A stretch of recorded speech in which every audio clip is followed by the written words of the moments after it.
Hello friends, मैं अनिरुद्ध और स्वागत करता हूं आपका अपना चैनल ज्ञान सागर में। आज हम लोग सीखने वाले हैं कॉन्ट्रा वाउचर की एंट्री किन परिस्थितियों में करते हैं, किस तरीके की एंट्रीज के लिए हम लोग कॉन्ट्रा वाउचर का यूज करते हैं और कैसे एंट्री करते हैं कॉन्ट्रा वाउचर की।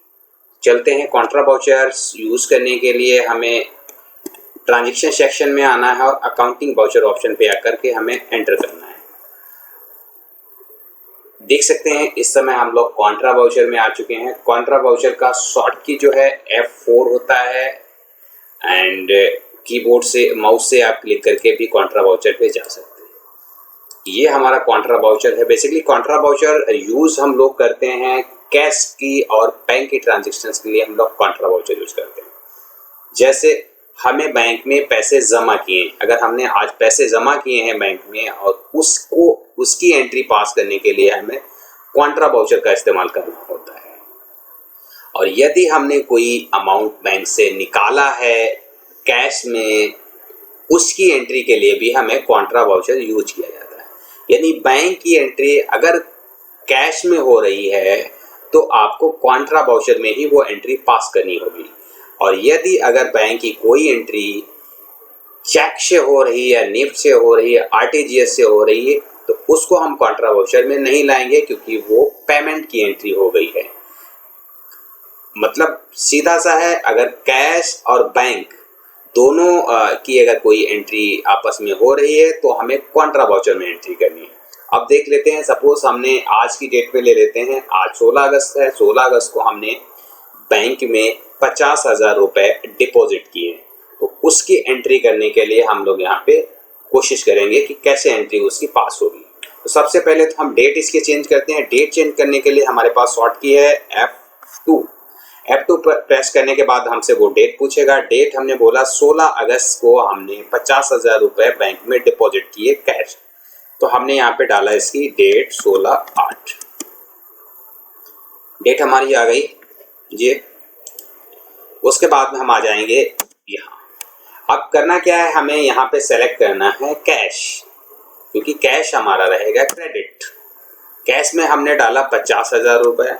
अब आप दूसरी चीज और देखेंगे, यहाँ पे ये करंट बैलेंस शो कर रहा है। आप देखेंगे ये करंट बैलेंस शो कर रहा है। करंट बैलेंस कैश में हमारे पास कितना है, 64,900। हम जो भी लेजर यहाँ पे सिलेक्ट करेंगे उसका करंट बैलेंस हमें यहाँ पे शो करेगा। अभी हमने कैश का लेजर सेलेक्ट किया हुआ है और कैश के लेजर में इस समय 64,900 रुपीज डेबिट है, यानी प्लस में है। इसको हमें एंट्री करने के लिए हमने यहाँ पे 50,000 रुपए लिख दिया है क्रेडिट साइड, क्रेडिट सेक्शन में, और हमने इंटर मार दिया है। एंटर करने के बाद में हमारे पास डेबिट आ गया है। डेबिट लेजर, डेबिट में हमने क्या करना है, यहाँ पे बैंक सेलेक्ट करना है। अब देखिएगा हमारे पास यहाँ पे बैंक का लेजर नहीं है, तो सबसे पहले हमें क्या करना पड़ेगा, बैंक का लेजर ओपन करना पड़ेगा।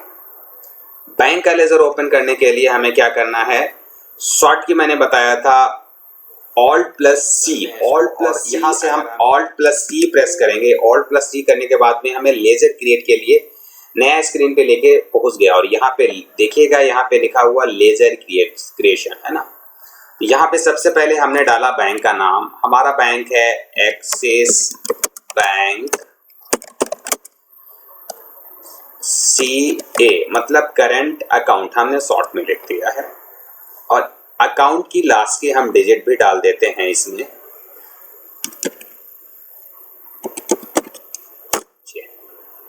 यह हमने डिजिट इसके लिए इसलिए डाली है कि कई बार होता क्या है, एक ही फर्म के एक बैंक में एक से अधिक अकाउंट होते हैं। अगर हम उसमें सिर्फ एक्सिस बैंक करंट अकाउंट ही लिखेंगे तो कंफ्यूजन क्रिएट होगा हमें बैंक को सर्च करने में, बैंक को रिकॉग्नाइज करने में। और अगर उसके लास्ट के डिजिट हम डाल देंगे, 2 से अधिक डिजिट डाल देंगे, तो हम इजीली उसको आइडेंटिफाई कर पाएंगे, क्योंकि किसी भी खाते के डिजिट लास्ट की मैच नहीं करेंगी। तो हमने पूरा अकाउंट नंबर नहीं डाला, लास्ट की डिजिट डाली। आप चाहो तो पूरा अकाउंट भी डाल सकते हैं। तो इसको एंट्री करने के बाद में हम आ जाएंगे अंडर हमें यहाँ पे लेना है बैंक। ऑलरेडी सिलेक्टेड है, ऑलरेडी नहीं हमारा, एक बैंक है हमने ले लिया। और यहाँ पे हम अकाउंट नंबर दे देते हैं।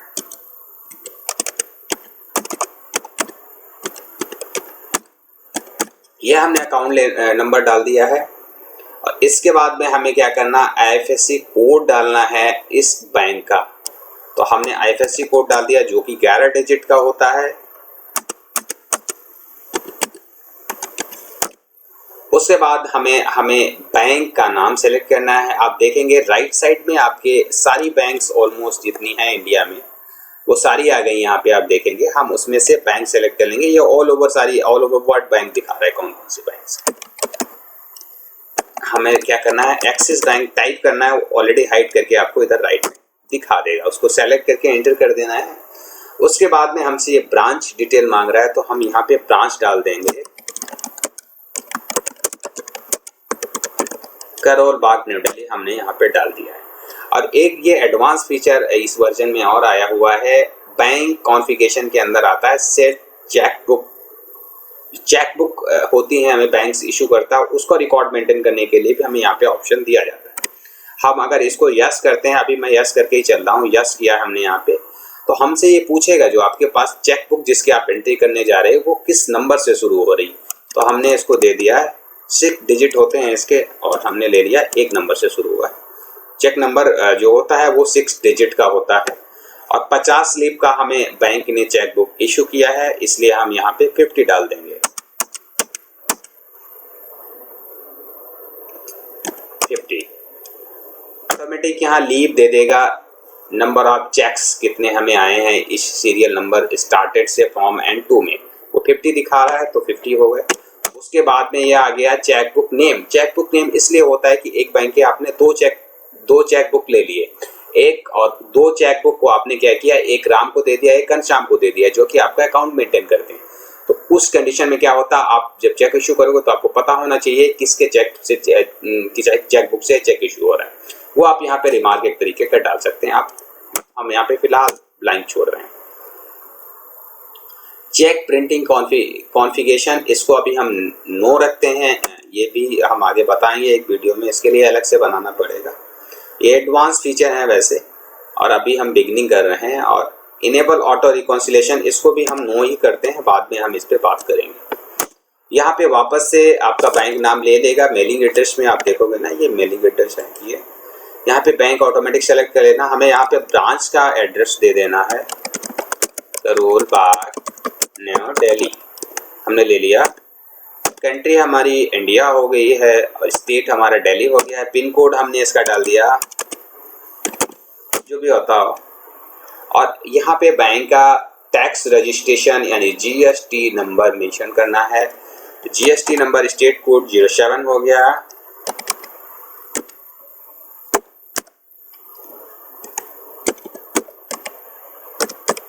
हमने GST नंबर दे दिया। अभी ये वेरीफाई पार्टी GST नंबर बता रहा है कि आप इसको रीचेक कर लीजिए। हमने ऐसे डाल दिया रिंडम उठा के, और आके हमें एक्सेप्ट कर लेना। अब एक चीज़ और मैं आपको यहाँ पे बता दूँ, बड़ी इंपॉर्टेंट है। जब भी आप कोई लेजर शॉर्ट की से क्रिएट करने की कोशिश करेंगे और क्रिएट करेंगे, यानी Alt+C से कोई भी लेजर क्रिएट करेंगे, तो यहाँ पे आपको ओपनिंग बैलेंस फिलअप करने का ऑप्शन नहीं देगा।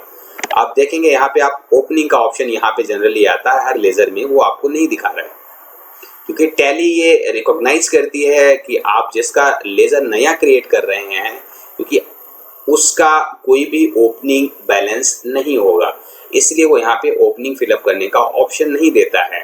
यदि आपके पास एक्सिस बैंक का पहले से अकाउंट होता और कोई ओपनिंग बैलेंस होता, तो ये लेजर आपकी मतलब जो लेजर लिस्ट है उसमें ऑलरेडी एग्जिस्ट कर रहा होता, लेकिन वहाँ पे नहीं है। इसका मतलब इसका कोई ओपनिंग बैलेंस नहीं है, इसलिए वो रिकॉर्ड में नहीं है। इसलिए टैली क्या करता है, यहाँ पे इसको डिसेबल करके रखा, आपको ओपनिंग करने का कोई ऑप्शन नहीं है, और इसको कर देते हैं हम यस, यानी एक्सेप्ट कर लिया। यहाँ पे हम बैंक पे आ गए, बैंक हमने ये सेलेक्ट कर लिया। अब आप देखेंगे लिस्ट में हमारे पास ये आ गए 2, कैश एंड बैंक दोनों दिखा रहे हैं। हमने बैंक को सेलेक्ट किया और 50,000 रुपये ऑटोमेटिक यहाँ पे फिलअप होके आ जाएंगे, क्योंकि आपने क्रेडिट साइड में 50,000 फीड कर रखा है और डेबिट साइड में बैंक ले लिया 50,000 रुपये, वो आपने डाल दिए। एंटर करने के बाद में आपका कैश ट्रांजेक्शन टाइप में ये आ गया कैश, ये कैश हो गया।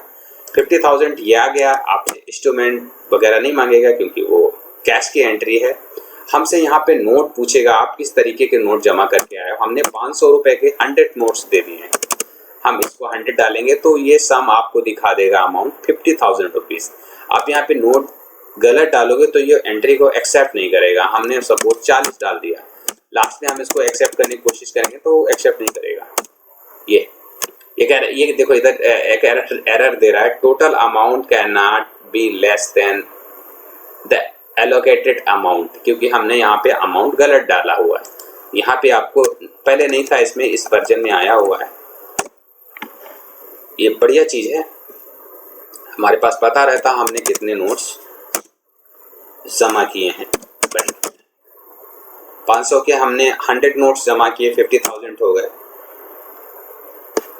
यहाँ पे डालने की जरूरत नहीं कुछ भी, और यहाँ पे लिख दीजिए नरेशन में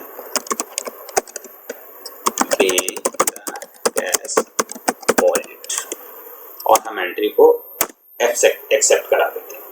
अब देखते हैं इसका इफेक्ट देखने के लिए हमें क्या करना पड़ेगा। हमने 2 लेजर इसमें कंबाइन किए हैं, बैंक और कैश। तो सबसे पहले हम कैश के लेजर को चेक करेंगे जाके, उसके बाद में हम बैंक के लेजर को चेक करेंगे जाके। एंट्री जिस तरीके से हमने पास की है उसका इफेक्ट इस तरीके का होना चाहिए कि कैश जो हमारा है वो 50,000 रुपये कम हो जाना चाहिए और 50,000 रुपये बैंक बढ़ जाना चाहिए। इस तरीके के हमने एंट्री की है, क्योंकि हमने कैश डिपॉजिट किया है बैंक में। जो हमारे पास गले में पड़ा हुआ 50,000 रुपये था वो हमने बैंक में जमा कर दिया। इसका मतलब गले में 50,000 रुपये कम हो गए और बैंक के खाते में 50,000 रुपये ज़्यादा हो गए। ये इफेक्ट है, ये इफेक्ट इसका होना चाहिए एंट्री का। अब इसको देखने के लिए हमें सबसे पहले पीछे आना पड़ेगा गेटवे ऑफ टैली में। यहाँ पे हम जाएंगे देखने के लिए, कहाँ हमें जाना है, रिपोर्ट में, यानी डिस्प्ले में आ गए। उसके बाद में हमें क्या करना है, अकाउंट्स बुक में जाना है। अकाउंट्स बुक में पहला ही ऑप्शन आपको मिल जाएगा कैश/बैंक बुक्स, है ना।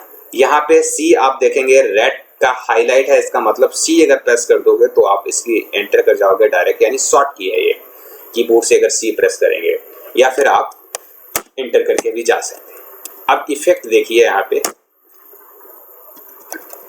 ओपनिंग बैलेंस हमारे पास कैश का आ रहा था जुलाई में 64,900 का, और अगस्त में क्या हुआ, हमने 50,000 रुपये जमा किए हैं। ये इसको और थोड़ा ब्रेकअप में ले लेते हैं। डे ब्रेकअप के लिए हमें F6 प्रेस कर देंगे तो डेली दिखा देगा ये। आप देखेंगे 1 अगस्त से जिस मंथ में हम थे उसका दिखा रहा है। ये दिखा रहा है 1 अगस्त में आपके पास 64,900 ओपनिंग आ रहा था, और हमने 1 अगस्त से लेकर के 15 अगस्त तक, यानी इन 15 दिनों में कैश से रिलेटेड कोई भी एंट्री नहीं की है। ना ही हमने कैश डिपॉजिट किया है और ना ही कैश मतलब विड्रॉ किया है, या ना ही कैश हमने खर्च किया, ना ही कैश हमने रिसीव किया है। इसलिए यहाँ पे देखेंगे कोई भी एंट्री डेबिट सेक्शन में और क्रेडिट सेक्शन में कहीं भी दिखाई नहीं दे रही है। अब आते हैं 15 तारीख की, जो कि हमने अभी 16 तारीख में जो हमने एंट्री की है 50,000 रुपये की। 50,000 रुपये की एंट्री आप देखोगे यहाँ पे आपको 15 तारीख का जो बैलेंस दिखा रहा है 64,900 डेबिट, यानी हमारे पास है। और यहाँ पे क्रेडिट में हमने इनको जमा कर दिया बैंक में, तो ये 50,000 रुपये लेस हो गया और 14,900 रुपये इन हैंड हमारे पास दिखा रहा है। यानी इस समय हमारे गले में 14,900 रुपये हैं। अब क्या करते हैं, यहाँ पे देखिए कैश लेस हो गया। अब इफेक्ट देखते हैं जाके बैंक का स्टेटमेंट क्या है। पीछे जाते हैं, यहीं से पीछे जाके यहीं से हम बैंक, ये देखो एक्सिस बैंक सी अकाउंट 412, इस पे एंटर करते हैं। एंटर करने के बाद हम अगस्त में जाते हैं और डे ब्रेकअप में जाते हैं हम, ये F6 से। इसमें भी देखिएगा ओपनिंग बैंक का कुछ भी नहीं है, और ये देखिए ओपनिंग बैलेंस नील, कुछ भी नहीं है यहाँ पे। और यहाँ से 1 अगस्त से लेकर के 15 अगस्त तक हमने इसमें कोई भी एंट्री नहीं की है, और हमने 16 अगस्त को एक एंट्री की है डेबिट की, यानी हमने जमा किया है 50,000 रुपये हमने इसमें जमा किया है। और हमारा जो क्लोजिंग बैलेंस बैंक का आ गया है 16 तारीख में ही 50,000 रुपये आ गया है। ये देखिए इसका इफेक्ट, आप ये 50,000 आ गया। जब तक हम आगे की एंट्री आगे नहीं करेंगे कोई, तब तक हमारा ये बैलेंस ऐसे ही शो करता है। तो आज हम लोगों ने सीखा है कॉन्ट्रा वाउचर कैसे यूज़ करते हैं। इसके आगे वाले वीडियो में हम लोग सीखेंगे जनरल वाउचर कैसे यूज़ करते हैं, यानी हम सीरीज वाइज सारा चलेंगे कि हम सारे एंट्रीज कैसे, इस वाउचर को कैसे यूज़ करेंगे। हम पेमेंट एंड रिसिप्ट सीख चुके हैं, सेल्स भी सीख चुके हैं, हम जनरल सीखेंगे नेक्स्ट वीडियो में, और क्रेडिट एंड परचेस डेबिट, ये 1 बाय 1 हम सबको कंसीडर करने की कोशिश करेंगे।